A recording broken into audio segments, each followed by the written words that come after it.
Good day, folks. This is Judy at Green Pastures Farm. Welcome to the channel. Those of you all just viewing in, welcome. And if you like what you see today, hit that subscribe button on the way out. Appreciate it. We just got through moving the flerd. That's what we're going to be talking about today. And this is a unique move. We had these sheep and bulls. We've got 63 bulls and 160 ewes all running together with 6 guardian dogs. And they were in here yesterday. And there was about 5 acres over there. And we used to call this the brush paddock.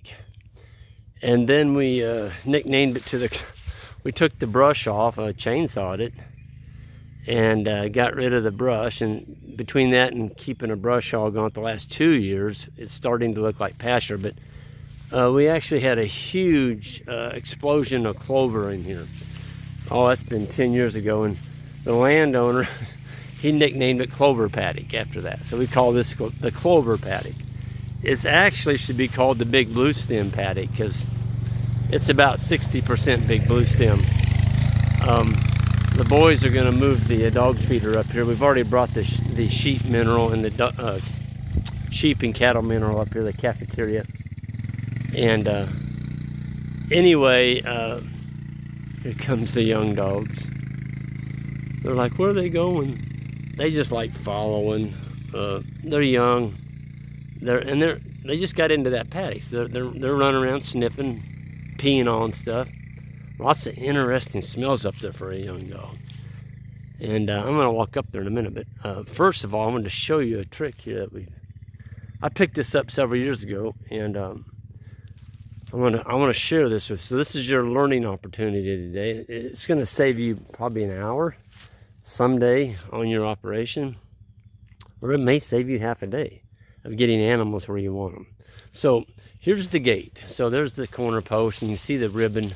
We just got it hooked over there to the tree. That ribbon is my gate. It hooks back over to this post here, and then that geared reel laying on the ground, that's my sheep fence. Sheep and cattle fence. That's our 12-inch wire. So that's going to come across this gate now that we've got the sheep and the bulls through there. And that'll be our temporary gate. But here's the deal. When they came up through here, the bulls were clear back in that timber over there. And they could, excuse me, they could hear us setting this fence up. And so they're all plastered back on that fence row back in there on this fence. And so we had a right angle to make. I'm going to get out of the way. Let the boys come through here. Whoa.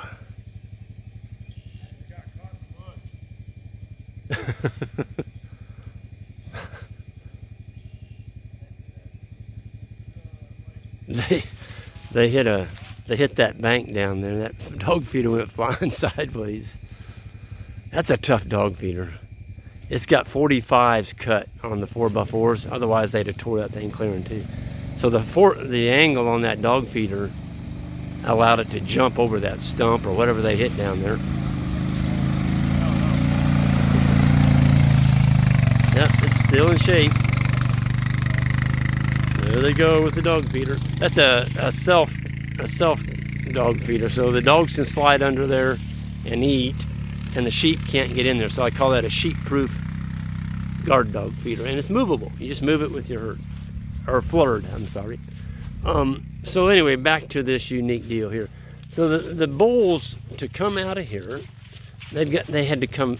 If I hadn't put this, this is what I call my bubble. This is just a temporary bubble. So I tie it on there. This is all cold, and we did this in 30 seconds. We didn't have time. The bulls were coming down this fence line at me right here. And what happens is you have 4, 5, or 6 come through the gate over here, and they see this grass out here, and boy, there they go. Well, guess where the other 60 go? Down the fence line, following their buddies on the other side. They didn't get into the paddock.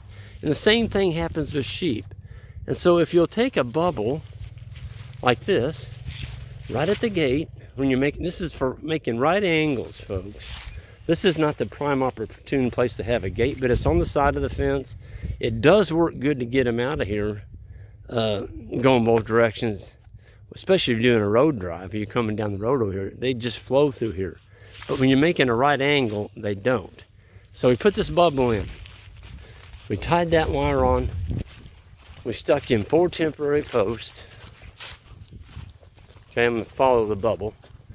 And because it's not hot, I didn't have time to grab posts. The cattle were coming at us.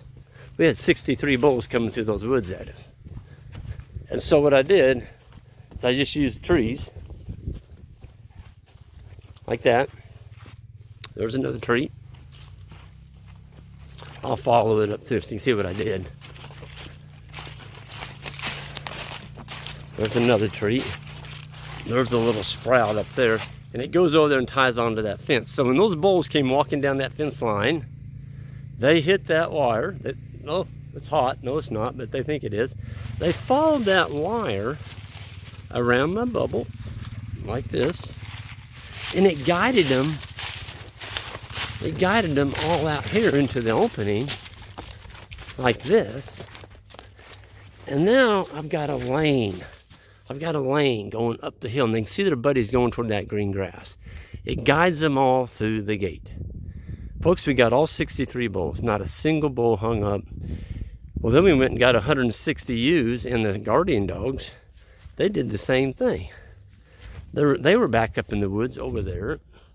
We got them to follow the fold, and I just started going sheep, sheep, sheep. Here they come, but some of them were in that woods. They came up, they hit that wire, or they saw it. Right here, they came around it and followed their buddies right up the lane. So anytime you make a right angle, so I'm coming up the hill and the fences, the paddock goes to the right, do this before you ever move them. Just take a wire, tie it, bring it back, 100 feet, and go off into the woods, and then make it, you might say, a 45 over there to that woods line. So you're guiding the cattle around that pinch point right up there. That's pretty darn simple. Okay? They worked this over. They were on this for 24, no. We moved them in here at 12 o'clock noon yesterday. We made a cattle flerd, sheep and bull drive down this public road here. And they were happy to get in, but well, they were happy to get out this morning. And, oh, I got to show you this water. I built a new water point down here, and we did this in, oh gosh, probably took us 20 minutes. I'm going to show you the power of pressure. Check this out. So I put this line in, oh gosh, the year I leased this in 1999, and I used to have it hooked to a big tank, and then we kind of went away from that. We just let the cattle walk back to the tank, which is clear up here on the hill. But, you know, we're sheep, and the bulls in here, we could do a lot better graze by not giving them a lane. We didn't have to build the lane because I did this. I'm going to show you. It's pretty cool. Look at this. That's hair coming off these sheep. They're starting to shed big time. There's some hair on that multifleur rose bush. Here's a blackberry. Almost looks like cotton on there. All the blackberries have got sheep hair on them. They're really starting to rub on stuff. I'm going to show you this tank. Now, I did shut the water off to it while they were still in here, so I'm not sure how much water's in here. Because now I'm hooked up on top. I've got another tank up on top. That's going to be their permanent tank while they're grazing up there. Look at all that wool on there. Or not wool, hair. Yeah, they didn't drink it all. Check that out. Folks, all that is a 50-gallon plastic barrel. Took a knife and cut that out and actually put little holes in here where you could actually take a twine and tie that to the side of your fence to keep the cows from turning it over. We use fiberglass rods because we have a pretty good supply of those. Those are drove in the ground about a foot. And what those rods do, folks, there was 160 ewes, 6 guard dogs, and 63 bulls drinking out of that last night. And if you have 4 or 5 bulls drink that at one time, and that thing gets light, they're going to flip it upside down. Now you got a water leak. So that's a Job Megaflow in a 50-gallon barrel. Half of a 50-gallon barrel, excuse me. Folks, you can get those barrels. Some people give them away. There's a company right down the road over here that you can buy thousands of them for $10 a barrel. Brand new barrels. Well, they've been used once. Look at this. That is a quick coupler. So this is a buried line. Well, it's on top of the ground here. But when I got up to those woods up there, that pasture, I buried it. Of course, I couldn't get a trencher down in here back in the old days. And so this line has been in here for 20 years. It's above ground. I can't even find it here. The dirt has been washed. Oh, here it is. The cattle. I mean, this thing's taking a beating. Look at that. It's still in pristine shape. If you're going to run a above ground polyethylene and you're going to have cattle traffic on it, and we do run across this with our four-wheeler, I strongly suggest using 160 psi instead of the 100 psi. There's not a whole lot of cost difference, and the 160 psi has double the wall thickness. I mean, it's stout. You can't hardly cut that stuff with a pocket knife. It's a whole lot easier using a hacksaw. But anyway, we come over here, and I just got one of those little cheap fittings from Lowe's. You can get these for about $1. This guy right here, that plastic piece there, that is a female with splines on it stuck up in that pipe. Then I used a hose clamp, 2 of them. Actually, that's 1, I'm sorry. It's 2. Poor man's got poor ways. Look at that. I had to hook 2 together. You know, when you're in the middle of the night and it's dark and you want water, you figure out a way to make it work. So I hooked 2 hose clamps together there to make 1, because one wasn't big enough to go around it. And then I'm going to unplug this. Watch this. Boink.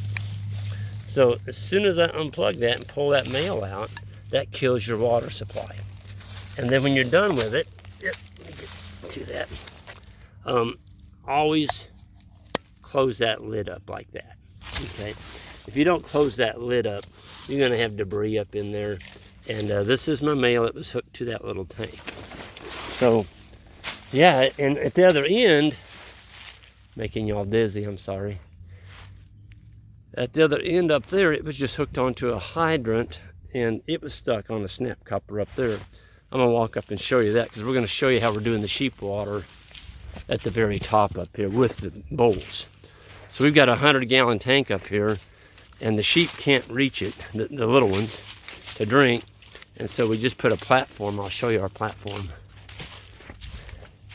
And the boys may not have the platform up there yet. I don't think they do. We use 2 sets of cinder blocks. So we set 2 side by side, 2 groups of them, and the sheep just climb up on those cinder blocks and they get them a drink. And the bulls, of course, don't mess with those big cinder blocks. They have no need to. And I've got to negotiate this wire. I don't want to get shocked. It's 8,000 volts. Ooh. There's our sheep fence underneath it.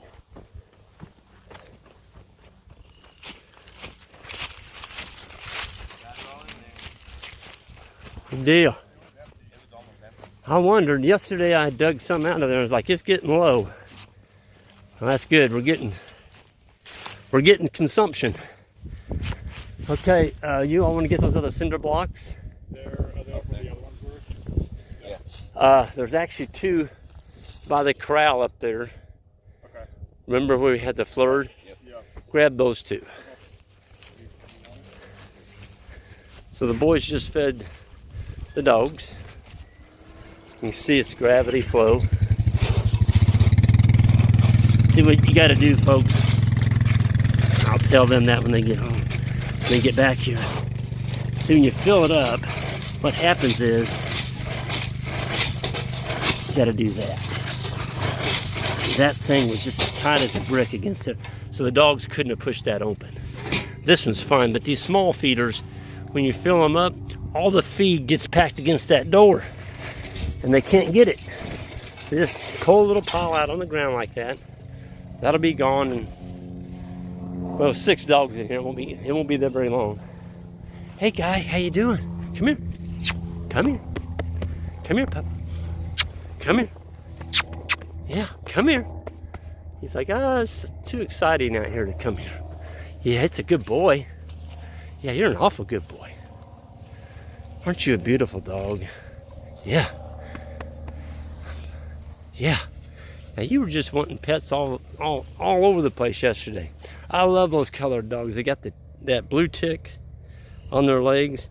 He's a little over half grown. He probably weighs 70, but he's gonna get big. He'll be like Mammoth, about 120, 130. But look at that, folks. Isn't that beautiful? It's just a beautiful sight. And you know, the bulls don't pay any attention to the sheep. The sheep don't pay any attention to the bulls, but they kind of graze in their groups. You'll see some sheep and dogs scattered out through the cattle. And that little female up there, she's my oldest dog. I think she's up to 12 now. She's 12 years old, which is unbelievable. The average lifespan of a guardian dog today, folks, is about 3.5 years. And that's because most of them get hit on the highway. Or it's the reason she's lived so long. She stays with the animals. I've never, ever, ever seen that dog away from livestock. And she's very protective of her flock. She's going through those cows. See, a week ago, folks, she was snapping at them. Cow got too close to her sheep. Oh, she would snap at them. But today, they've worked it out. They've just worked it out. And see, those sheep can smell that dog feed. They can smell it. And that's why you need a sheep-proof guardian dog feeder, folks. I've never, ever, ever seen a sheep in there. And I've seen folks that had dogs and, oh, my dogs are killing my goats. Or they're killing my sheep. And you go out there and the dog, you can count every rib on him. I said, well, how you feeding this dog? Well, I feed him right here. And they throw the feed out and the goats knock the heck out of the dog. Dog never gets a single bite of dog feed. And they wonder why the dog's killing the goats. He's hungry. You're not feeding him, you're feeding the goats. Get you a feeder like that. And I've got a video on all the dimensions on it. Go find that video. It will save you. Because once you train a sheep to eat guardian dog feed, it's ruined. You can't keep them out of it. It's just like feeding them grain. These bulls are starting to slick off. They're starting to look like young men. On this type of grass, these young bulls are probably going to be looking at 2 to 3 pounds a day of gain. 2 to 3 pounds of gain per day. I don't know if I said that right. And what's cool is these bulls, I had a guy here yesterday that got a baling roller, and I showed him the sheep fence, and he's like, there's no way. He said, they can step over that. I'm like, well, they could, but they don't. And the reason they don't is because they don't have to. Look at the foraging here, folks. These bulls are not, you know, we don't make them get hungry. That's the whole key, is don't let them get hungry. Move them. I'm going to show you. I mean, this is a very low wire. Every bull in here could step over that without even touching his privates, and he would be in good shape. But you know what? These bull calves, some of these are only 7-8 months old. They were shocked from the time they were little guys. They respect that hot wire. And even more than that, we had the mob on a farm yesterday for half a day, had a wire out, and there was no power on it. It was just a fake fence, and every single cow was standing there when we went to move them last night. There wasn't even a calf through the wire. They respected that wire. They're like, there's no way. I am not going to go through that. Look at that. Does that look like a bull fence to you? That's 12 inches.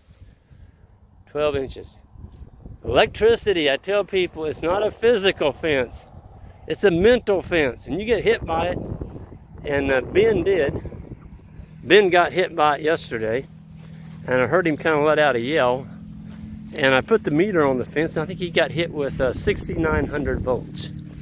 And you know, Ben's the tall guy, he's 6'7", and just a really built up well guy.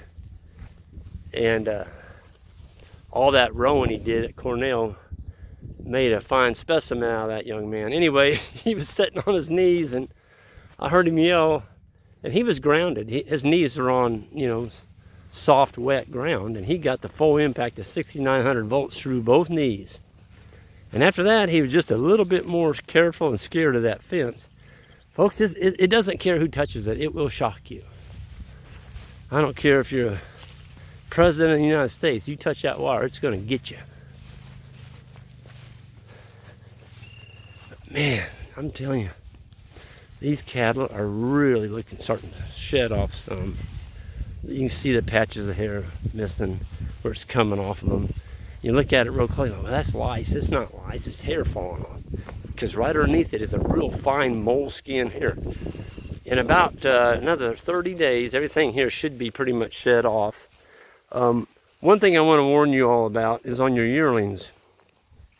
When you have yearling cattle and you're coming out of winter and you see all your cows slick off, and you're like, why aren't those yearlings slicked off? Well, they don't slick off as quick. A yearling calf will always take longer to slick off than a 2-year-old. Okay? It's just the way it is. Oh my, I'm gonna look underneath here and see what we got. I can't help it, folks. I gotta. Oh yeah. Hey pup, how you doing? You want some earthworms? You want some earthworms? Dad, what are you doing digging? I mean, can I have a pet? You absolutely can. Yeah. You're a good girl. Yeah, you're a beautiful girl. Yeah, friendly one too. Now you see, that's what they do. Hey, don't do that. They get excited when you pet them. They're so happy. They got a pet, like, oh, Greg loves me. I think I'm gonna go back to guardian animals now. But look at the worms in here. Wow. Unbelievable. Boys and girls, look at them. Those are big ones. You know, I think I said this in an earlier video. Those of you who are new, I'm going to say it again. One earthworm in his lifetime, which is 7 years, he can produce 1.2 million worms. Between him and his grandchildren, great-grandchildren, super great-grandchildren. They can produce a lot of family relatives. But you got to build it. Folks, we don't believe in bare soil around here. The only place you see bare soil is to be on a water pad up here. This is actually a rock. I've got geotextile under it. That's why you're going to see bare up here, because the grass can't come up through the textile. There's just a little bit of dry matter in here. Oh, see it? So the bulls are getting just a little bit of dry hay if they need it to balance their diet. And that's what you want. Anyway, I'm going to show you our sheep water pads.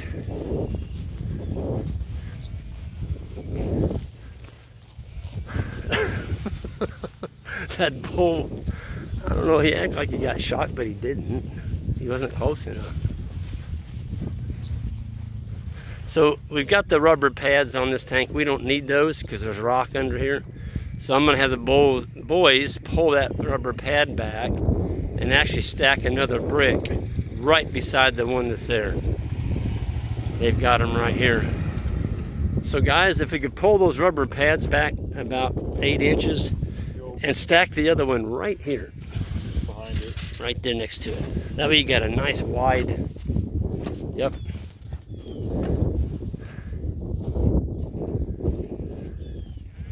There you go. Perfect. Yep. And the bulls aren't going to move.